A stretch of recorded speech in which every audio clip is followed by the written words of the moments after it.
Conference tournament, 5th seed, Memphis Tigers. They'll face either Rice or Wichita State. Wichita State, 12-13. How do we feel? How do we feel after the last sample size of games? We'll call it the last 4 or 5 games that Memphis played. How do we feel about their chances of going into Fort Worth and somehow winning this tournament and getting into the NCAA tournament? Because now we know that's the only shot.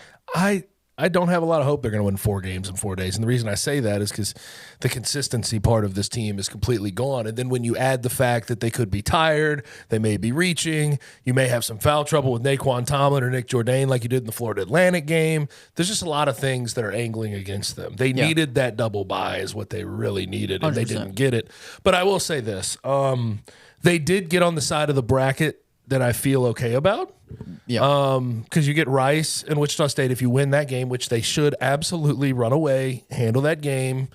Should, but they did lose to Rice. They lost to Rice, and they had a 2-point win over Wichita State in their last matchup. So yeah, but then they beat the hell out of Wichita State the time before that at Wichita State. So, okay, they should win that game. Should.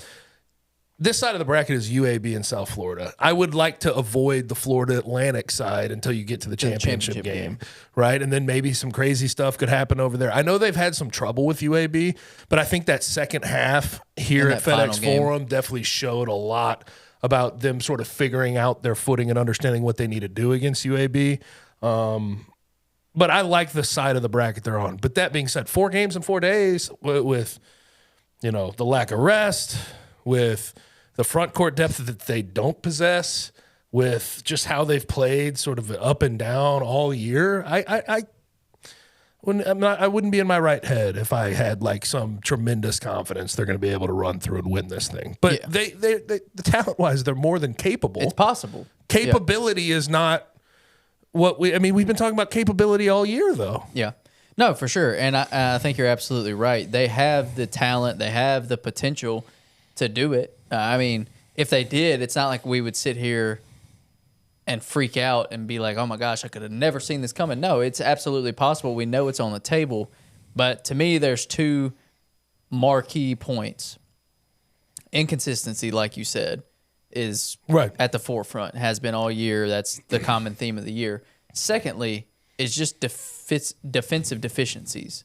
The lack of defense that they play to be able to outscore 4 opponents in 4 days with the amount that this team has struggled this year on the defensive end, that's hard. That's really hard to do. If you're a really solid defensive team, you can hold a team to 50 to 60 points. You can score that amount, win a game, be fine. If you can run out of there with 68 points. If you're having to score 80 to 90 points every game to win, maybe outside of the Rice or Wichita State game, that's a tough ask. Yeah. It's a tough ask for your offense to be that on every single game. And that's to me the biggest reason why I don't see it happening. Yeah. It's not impossible. It could happen, but just the defensive deficiencies and the overall inconsistencies of this team don't give me any confidence to believe that they can pull it off.